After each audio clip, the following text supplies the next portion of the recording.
This is not breaking news. This is not a scandal. This is not about one person. This is about what happens when a system built to slow power down gets trained quietly to speed it up. When the words emergency and option stop meaning rare and start meaning routine. When the guardrails don't snap all at once, they loosen one vote here, one declaration there, one promise of transparency that somehow never becomes a document on a desk. And you can feel it, even if you can't name it yet. Because when law becomes something a president uses instead of something a president answers to, the country doesn't just change policies, it changes physics. If you want to understand what's happening before it becomes the new normal, stay with me and subscribe. Because the next step is the one nobody gets to take back. When power starts moving faster than the system can absorb, it doesn't announce itself with sirens. It just stops waiting for permission. It starts treating consent like a formality. It starts treating Congress like set dressing. And that is the real control mechanism now. Not ideology, not party, not even popularity. The thing that governs this system is the ability to act first, militarily, economically, legally, and force everyone else to respond after the fact. The presidency becomes a launch lever, and the rest of government becomes a cleanup crew. You saw a version of this in the way lawmakers had to reach for an old, blunt tool war powers, just to remind the White House that war is not a solo project. You saw it again in the way emergency is used to concentrate decision-making and bypass debate, as if debate itself is the threat. And once that dynamic sets in, loyalty becomes the currency. Not results, not process, loyalty. Now, here's the part that matters. When a system starts running on loyalty, it does not slow down on its own. It accelerates into the next test. Before, the guardrails were noisy. Before, you could hear them. Congress argued, courts intervened, allies signaled, the system made friction on purpose, because friction is how a democracy keeps a single person from turning momentum into destiny. Now, the shift is quieter. It's procedural. It hides inside technical phrases that sound boring until they're suddenly your whole life, war powers, national emergency, inspector general review. And that's why it's so dangerous. Because a slow change feels like stability. A slow change feels like normal. You don't panic when the water rises a millimeter at a time. You adjust. You stop noticing. You tell yourself this is just how politics is now. But look at what's being normalized. A president publicly floating military action like it's a negotiating tactic. A president invoking emergency authority, not in a sudden catastrophe, but in the middle of a political firestorm when concentrating power is most convenient. Oversight questions piling up and answers sliding away on stretched timelines. This is not chaos. It's a new baseline. And once a baseline forms, the next exception doesn't feel exceptional.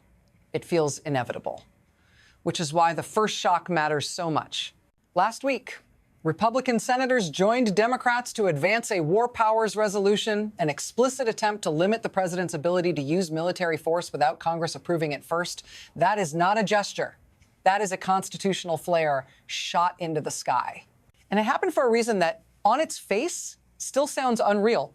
The president has been openly suggesting military action against Greenland, not as a joke, not as theater, as a real option. Here's why that matters structurally. Greenland belongs to Denmark.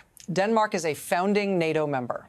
NATO is built around collective defense. An attack on one member is treated as an attack on all. So when an American president floats military options against allied territory, the threat isn't just foreign policy chaos.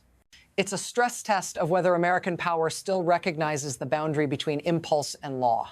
And when at least one Republican senator reportedly received a harsh call afterward, loyalty or consequences, that wasn't just anger. That was a demand to rewrite the rules in real time. If you're trying to track the story, don't track the profanity. Track the line that was drawn, because the next move isn't a vote.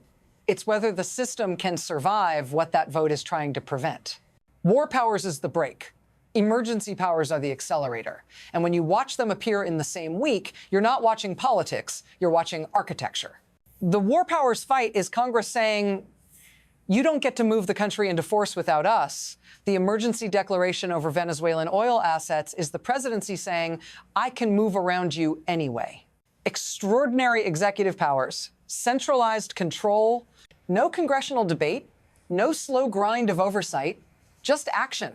On paper, secure energy assets sounds like policy, but your own reference makes the timeline problem obvious.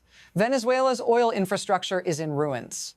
Rebuilding would take 10 years minimum and tens of billions in capital. That is not an acute crisis response. That is a long horizon play. And long horizon plays don't belong inside the category of emergency unless the purpose of the label isn't urgency, it's authority. So ask the only question that matters here. Who benefits? Not consumers, not in the short term. The winners are the actors positioned to extract and refine heavy crude multinational energy corporations with the scale to profit from a decade-long bet. Meanwhile, the cost isn't just money, it's precedent. Because every time emergency becomes routine, Congress gets smaller without ever voting to shrink itself. And once that happens, the next crisis doesn't need permission, it just needs a signature. And that's where the damage gets transferred quietly to the part of the system you thought was untouchable. Here's the second shock. And I'm going to move fast, because this is how it moves in real life. Emergency powers don't arrive once. They repeat, they stack. Border wall funding, COVID responses, trade restrictions, now Venezuelan oil. Each time, the threshold drops. Each time, the scope widens. And each time, the system adapts, because adaptation feels safer than resistance. Meanwhile, the oversight track starts to slip. Promised disclosures haven't materialized. Inspector General reviews have stalled. Statutory deadlines are being missed, and senators are publicly asking why, not shouting conspiracy, pointing to process failure.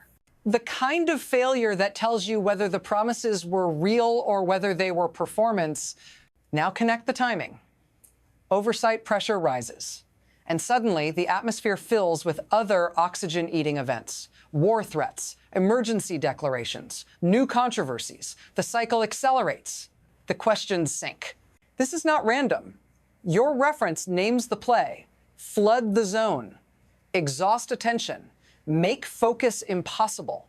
And if you can make focus impossible, accountability becomes optional. Here's the cliff you're supposed to feel in your chest. Because once accountability becomes optional, power stops asking permission. It starts asking only one thing. Who's with me? Now, I want to pull you into this not as a spectator, but as the person the system invoices when it runs this way. Because when power concentrates and institutions weaken, it doesn't just warp the Constitution, it shows up in your life as instability you didn't vote for and can't budget for. You're watching a president threaten military action against allied territory while inflation remains stubbornly high and grocery bills haven't dropped. You were promised economic security and no new wars. And instead, you're watching rhetoric that sounds like war planning share the same airspace as emergency declarations that reshape policy without debate. That dissonance does something. It drains trust. It makes people stop believing outcomes are connected to their choices. And when people stop believing that, the system becomes easier to steer with spectacle. If markets even start to panic over alliance fracture, your retirement account takes the hit. If emergency powers bypass Congress repeatedly, you lose your voice in how American power gets used. Not in theory, in practice. So if this is helping you see what's underneath the noise, don't just keep watching, subscribe, and send this to one person who thinks this is just politics. Because the next part is where the consequences stop being domestic. They go outward, and they don't come back clean. Internationally, this doesn't read as drama, it reads as data. NATO is not a vibe. It is a trust machine. It works because members believe the commitments are stable, and because stability is the only thing that makes collective defense credible. So when an American president floats military options against Greenland territory that belongs to Denmark, a founding NATO member, every allied capital has to ask a question they hate asking. What does a commitment mean if the strongest member threatens the weaker one? And your reference gives you the lever point. NATO's Article 5 collective defense has been invoked exactly once in the alliance's history. After September 11th, when Europe stood with America. That's not trivia. That's the emotional core of the alliance. The one time it mattered most, they showed up. Now imagine the inversion. The United States perceived as threatening a NATO member. The unity collapses. European defense cooperation deteriorates. Intelligence sharing built entirely on trust gets jeopardized. And the beneficiaries are obvious: Russia, China, Iran. They don't need to fire a shot. They just need to amplify the fracture. This is how global systems fail now. Not with an invasion, with a credibility leak. And once credibility leaks, everybody starts hedging quietly, gradually, permanently. Which means the next step isn't about one ally. It's about the architecture of American power itself and what happens when the world stops assuming it's anchored.